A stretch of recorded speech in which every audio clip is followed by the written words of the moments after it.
Hello everyone, I am Annu and welcome back. We create Jira folder. So guys, जो अब तक हम देख चुके हैं वो हमारा लास्ट टॉपिक था फंक्शन ऑफ ऑडिटिंग। यहाँ तक हमारा हर एक टॉपिक कवर हो चुका है। अगर आप लोगों ने वीडियो नहीं देखी तो नीचे लिंक गिवन है डिस्क्रिप्शन में, आप वहाँ पर जाकर देख सकते हैं। जो आज हम कवर करने वाले हैं वो टॉपिक रहेगा हमारा advantage and disadvantage of auditing. अब देखो एडवांटेज क्या होगी ऑडिट की, जो ऑडिटर आके ऑडिट करेगा कंपनी के अंदर, उसकी क्या एडवांटेज होगी। सबसे पहले जो स्टेक होल्डर है कंपनी के, जो ओनर है कंपनी का, उसको इंडिपेंडेंट व्यू मिल जाता है। क्योंकि कंपनी को मैनेज करने वाले कौन होते हैं? Director of the company and management of the company. अब वो फाइनेंशियल स्टेटमेंट करेक्ट बना रहे हैं या नहीं बना रहे, ठीक है ना, उसके अंदर कोई मटेरियल मिसस्टेटमेंट तो नहीं। अब ये कैसे पता लगेगा कंपनी के स्टेक होल्डर को, कंपनी के ओनर को? उस ऑडिटर के ऑडिट करने पर तो एक तरह से सेटिस्फेक्शन मिल जाती है ओनर को, या फिर मैं कह लूँ स्टेक होल्डर को, कि जो हाँ कंपनी की फाइनेंशियल स्टेटमेंट है वो true and fair view present कर रही है, ठीक है ना। और अगर मैं डिसएडवांटेज की बात करूँ तो जो ऑडिटर जो हमने अपॉइंट किया था, कहीं ना कहीं वो भी किसके ऊपर डिपेंड रहता है?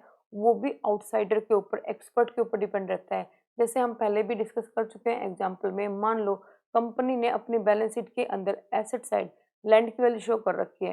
अब ऑडिटर को क्या पता लगेगा कि ये जो लैंड की वैल्यू है वो एक्चुअल है या नहीं है? तो उसके लिए किसको अपॉइंट करता है? वो एक्सपर्ट को अपॉइंट करता है। अब वो एक्सपर्ट आके क्या देगा? अपना ओपिनियन देगा, उसके ऊपर वैल्यूएशन करेगा लैंड की और उसको वैल्यू बताएगा। एक तरह से क्या रहा, वो उसके ऊपर डिपेंड रहा, ठीक है ना। वो अपने आप उस वैल्यू को फाइंड आउट नहीं कर पाया। तो इस तरह से हो सकता है कि मान लो जो वैल्यूएशन ऑफिसर आया था उसने कोई गलत वैल्यू बता दी, ठीक है ना, तो ये किसमें आ जाएगा? इसकी डिसएडवांटेज में आ जाएगा। या फिर मैं कह सकती हूँ कि जो एरर और फ्रॉड होते हैं कंपनी के बुक ऑफ अकाउंट के अंदर, कई बार वो इतने अच्छे तरीके से कर रखे होते हैं कि जो ऑडिटर है उनको फाइंड आउट ही नहीं कर पाता कि बैलेंस शीट के अंदर कोई एरर और फ्रॉड है, ठीक है ना। तो ये मतलब नहीं है कि अगर ऑडिटर ऑडिट करने आ गया, ठीक है, तो उसने 100% एरर और फ्रॉड जितने थे उसको क्या कर लिया? फाइंड आउट कर लिया। क्योंकि ये हम पहले डिस्कस कर चुके हैं, क्योंकि जो ऑडिटर होता है वो हरदम कैसे एश्योरेंस देता है कंपनी को? रीजनेबल एश्योरेंस देता है। रीजनेबल के अंदर क्या आता है कि वो कभी भी 100% श्योर नहीं होता कि उसने सारे एरर और फ्रॉड क्या कर लिए? डिटेक्ट कर लिए, ठीक है। तो आज हम डिस्कस करते हैं advantage and disadvantage of auditing के बारे में। तो देखो एडवांटेज के अंदर जो सबसे पहला पॉइंट है वो क्या है बच्चों? Satisfaction of owner. जो ओनर है जो ऑडिट करवाएगा उसको एक तरह से क्या मिल जाती है? सेटिस्फेक्शन मिल जाती है कि हाँ जो इसके बुक ऑफ अकाउंट है वो क्या है? True and fair view present कर रहे हैं। एक तरह से जो ओनर है कंपनी का उसको इंडिपेंडेंट व्यू मिल जाता है कि जो मैनेजमेंट है कंपनी की, डायरेक्टर है कंपनी के, इसने कंपनी के अंदर कोई भी एरर और फ्रॉड नहीं कर रखा। ये बात क्लियर हुई। जो सेकंड पॉइंट है वो क्या है? Detection and prevention of fraud. अब देखो एरर क्या होगा? अगर उसने वो डेलिबरेटली कर रखा है, जानबूझकर वो एरर कर रखा है, तो क्या हो जाएगा? वो फ्रॉड हो जाएगा। है मतलब कि जो केयरलेसनेस की वजह से वो फ्रॉड हो रखा, तो उस केस में वो क्या बन जाएगा? एरर बन जाएगा।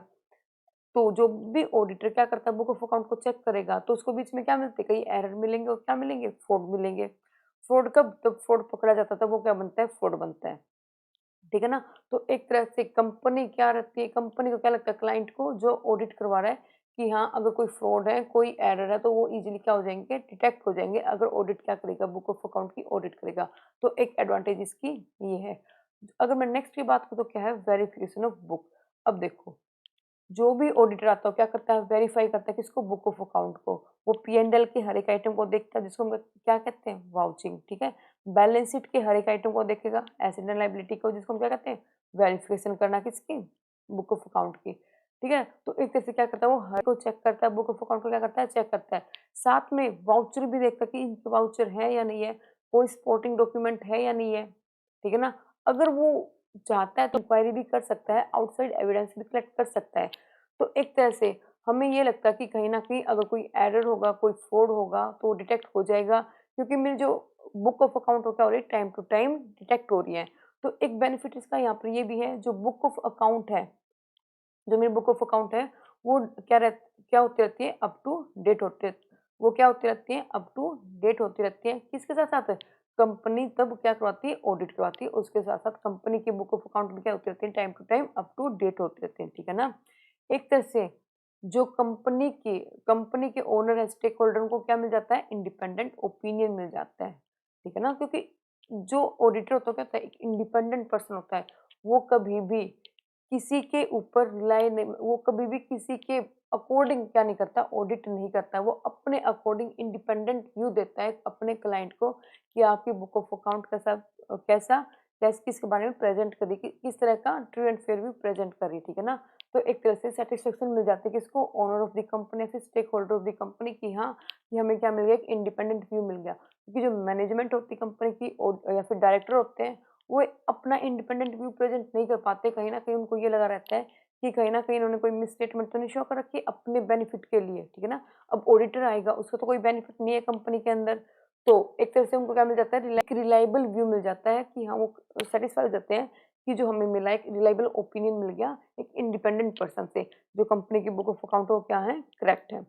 यहाँ पे ये बात क्लियर हुई, ठीक है। तो जो नेक्स्ट पॉइंट आएगा एडवांटेज के अंदर वो क्या है बच्चों, मोरल चेक। अब देखो जो भी कंपनी के अंदर एम्प्लॉई है, जो भी कंपनी के अंदर एम्प्लॉय हैं, तो उनके ऊपर क्या एक मोरल चेक बना रहता है। मतलब कैसे, उनको ये रहता है कि हाँ ऑडिटर आएगा कंपनी के बुक ऑफ अकाउंट को क्या करेगा, ऑडिट करेगा। अगर उन्होंने कोई फ्रॉड कर दिया, वो पकड़ा गया, तो वहाँ पे वो फँस सकते हैं, ठीक है ना।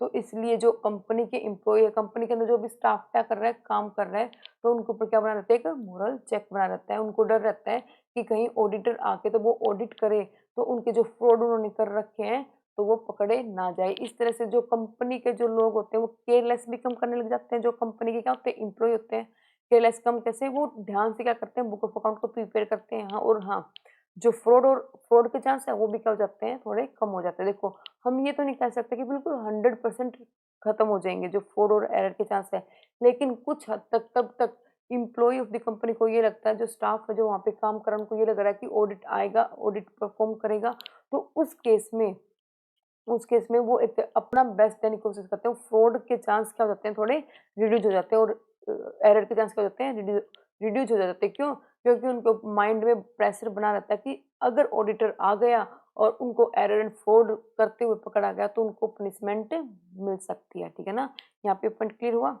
तो जो एम्प्लॉय है वो इरेगुलरिटी से क्या हो जाएंगे, बच जाएंगे। वो इरेगुलरिटी नहीं करेंगे बुक ऑफ अकाउंट को मेंटेन करते हुए, वो टाइम टू टाइम क्या करेंगे, अपने बुक ऑफ अकाउंट को मेंटेन करेंगे, क्योंकि उनको ये प्रेशर बना रहता है कि ऑडिटर आ सकता है और कंपनी का ऑडिट कर सकते हैं।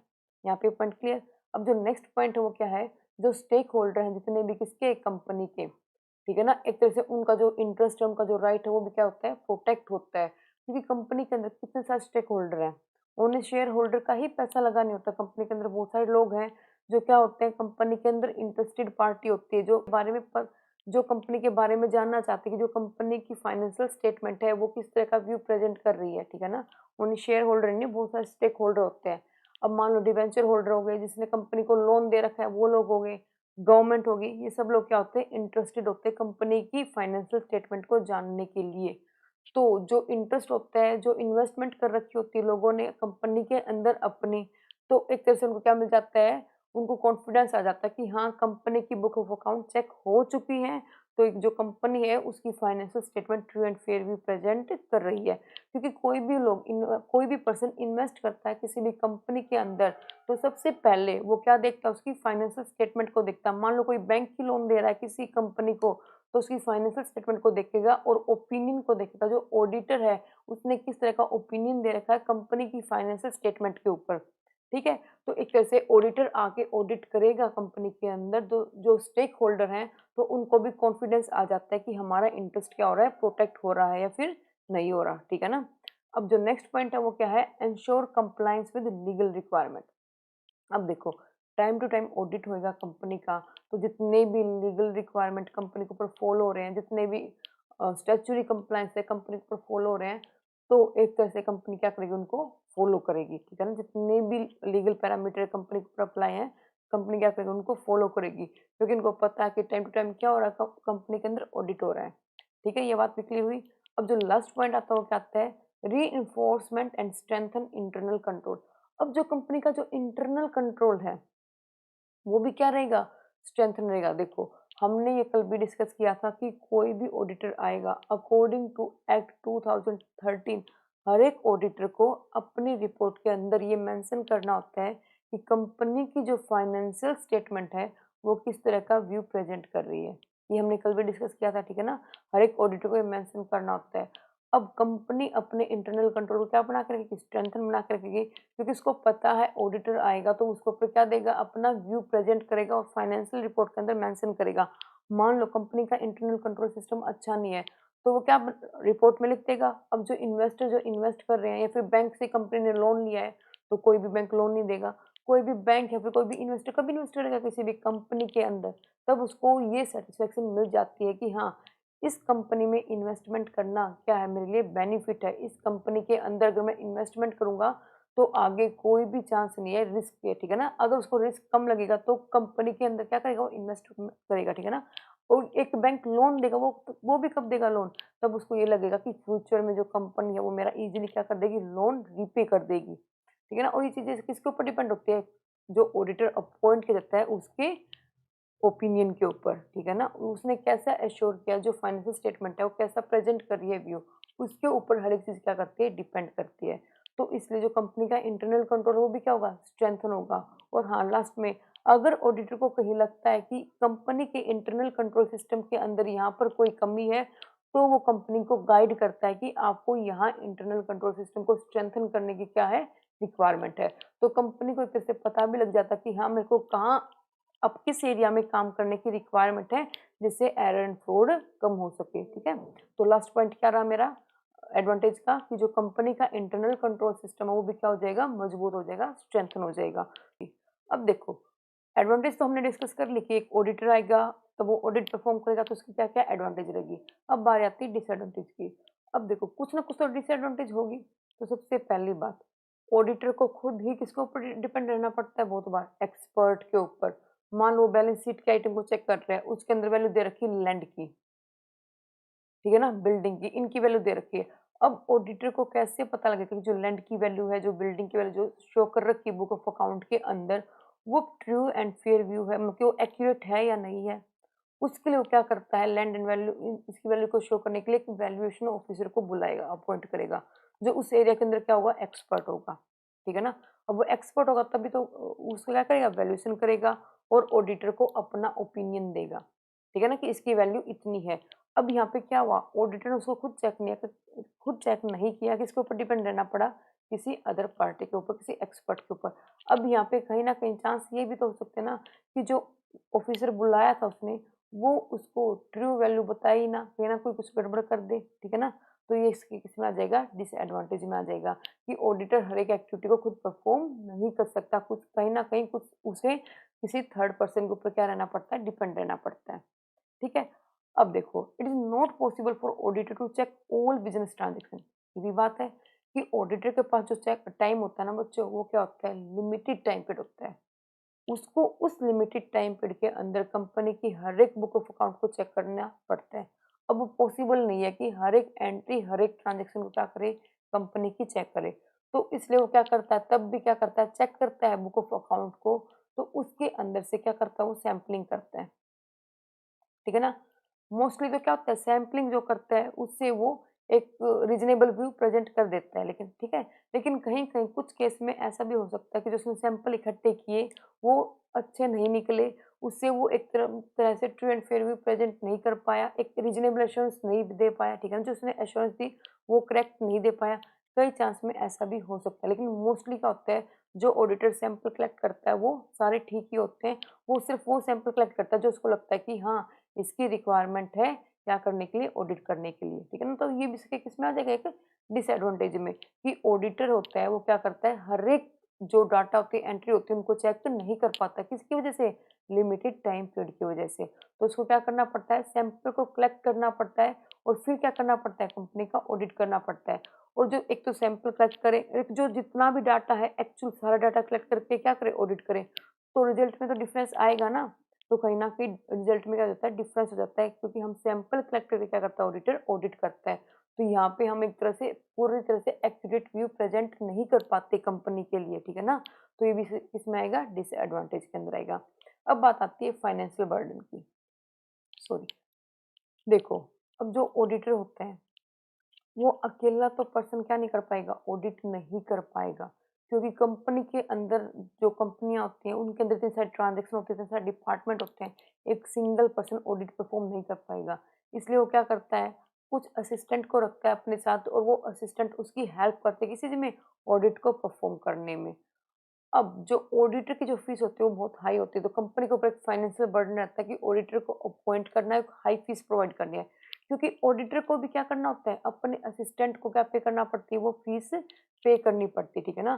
तो एक तरह से कह सकते हैं जो कॉस्ट आती है वो क्या आती है ऑडिट की, बहुत हाई आती है, ठीक है? अब करते हैं आगे। कोई भी एरर और जो फ्रॉड होता है उसको डिटेक्ट करना ईज़ी नहीं होता। जो ऑडिटर हम अपॉइंट करते हैं वो ईज़िली एरर और फ्रॉड को डिटेक्ट नहीं कर पाता। कई बार तो ऐसा हो जाता है कि जो एरर एंड फ्रॉड हो रखे होते हैं, ऑडिटर उनको डिटेक्ट ही नहीं कर पाता, ठीक है ना? हर एक एरर एंड फ्रॉड कंपनी में डिटेक्ट नहीं कर पाता ऑडिटर, ये बात को याद रखना। कुछ एरर एंड फ्रॉड डिटेक्ट कर पाएगा और कुछ कई बार ऐसा होता है कि कई फ्रॉड कंपनी की बुक ऑफ अकाउंट के अंदर ऑलरेडी रह जाते हैं। ठीक है ना? तो ये ईज़ी नहीं होता किसी भी ऑडिटर के लिए कि हर एक एरर एंड फ्रॉड को क्या कर पाए, डिटेक्ट कर पाए। अब जो नेक्स्ट पॉइंट है वो क्या है? Insufficient time. सिंपल सी बात है, इतना बड़ा इतनी सारी एक्टिविटीज़ को कंप्लीट करनी है और वो इफेक्टिवली वे में कंप्लीट करनी है, वो पॉसिबल नहीं हो पाएगा क्योंकि उसके पास टाइम की जो लिमिट होती है ना, वो लिमिटेड होती है। अब ऑडिटर के लिए पॉसिबल नहीं हो पाता कि उस इनसफिशिएंट टाइम पीरियड के अंदर हर एक एंट्री को चेक करे। तभी तो हमने ऊपर वाले में क्या पढ़ा था कि वो क्या कलेक्ट करता है, सैंपल कलेक्ट करता है और सैंपल कलेक्ट करेगा तो क्या कहीं न कहीं जो रिजल्ट है वो क्या होगा, इफेक्ट होगा। ये तो नॉर्मल सी बात है कि हम पूरा डाटा कलेक्ट करके कोई भी रिजल्ट निकाले, एक हम सैंपल कलेक्ट करके क्या निकाले, रिजल्ट निकाल लें, ठीक है ना? हमारा रिजल्ट क्या आएगा, नियर बाय तो आ जाएगा लेकिन एक्यूरेट रिजल्ट नहीं आएगा, ठीक है ना? इनसफिशिएंट टाइम होने के कारण जो ऑडिट होता है कई बार वो इफेक्टिवली एफिशिएंटली परफॉर्म नहीं हो पाता क्योंकि ऑडिटर टाइम बाउंडेशन के अंदर बंधा होता है, ठीक है ना? वो टाइम बाउंडेशन के अंदर बंधा होता है कि इतने टाइम पीरियड के अंदर उसको हर एक ऑडिट की एक्टिविटी क्या करना पड़ता है, कैरी आउट करना पड़ता है। यहाँ पे चीज़ क्लियर हुई। अब आता है बेस्ड ऑन एस्टिमेशन। ये तो बिल्कुल करेक्ट है कि एस्टिमेशन के ऊपर बेस होता है। फॉर एग्जाम्पल मान लो कैसे कहा इसने कि जो ऑडिट होता है वो एस्टिमेशन के ऊपर बेस होता है। मान लो कंपनी के अंदर कोई भी प्लांट एंड मशीन शो कर रखी है, अब हम डेप्रिसिएशन वैल्यू निकाल तो लेते हैं, कैलकुलेट कर तो लेते हैं इतना है, लेकिन क्या वो एक्चुअल वैल्यू है कि आज के टाइम इतनी ही वैल्यू होगी डेप्रिसिएशन लगने के बाद, ठीक है ना? तो हमने क्या लगाया, एक एस्टिमेशन लगाया किसका, वैल्यू का। तो जो वैल्यू दी होती है कई बार वो क्या होती है, एस्टिमेटेड वैल्यू होती है। मान लो जो हमने प्रोविजन बना रखे बैड डेट के, वो भी एक तरह से क्या होती है, एस्टिमेटेड वैल्यू होती है। हम एक्यूरेट वैल्यू को फाइंड आउट ही नहीं कर पाते। तो कई बार ऑडिटर को भी क्या करना पड़ता है, जो वैल्यू होती है वो एस्टिमेटेड वैल्यू क्या करनी पड़ती है, कैलकुलेट करनी पड़ती है। वहाँ पे वो एक्चुअल वैल्यू नहीं बता पाता कि इसकी इतनी एक्चुअल वैल्यू होगी, ठीक है? अब देखो नेक्स्ट पॉइंट क्या आता है कि जो ऑडिटर होता है उसको किसके ऊपर डिपेंड रहना पड़ता है, मैनेजमेंट के ऊपर डिपेंड रहना पड़ता है, ठीक है ना? अब मैनेजमेंट ने कोई फ्रॉड कर रखा है तो वो उसके अकॉर्डिंग ही क्या प्रेजेंट करेगी, अपने एविडेंस प्रेजेंट करेगी, ठीक है ना? किसके अकॉर्डिंग एविडेंस प्रेजेंट करेगी, जिसके अकॉर्डिंग उसने फ्रॉड कर रखा है। तो कितना भी इंडिपेंडेंट रह ले ऑडिटर, उसको डिपेंड तो किसके ऊपर रहना पड़ेगा, मैनेजमेंट के इन्फॉर्मेशन के ऊपर।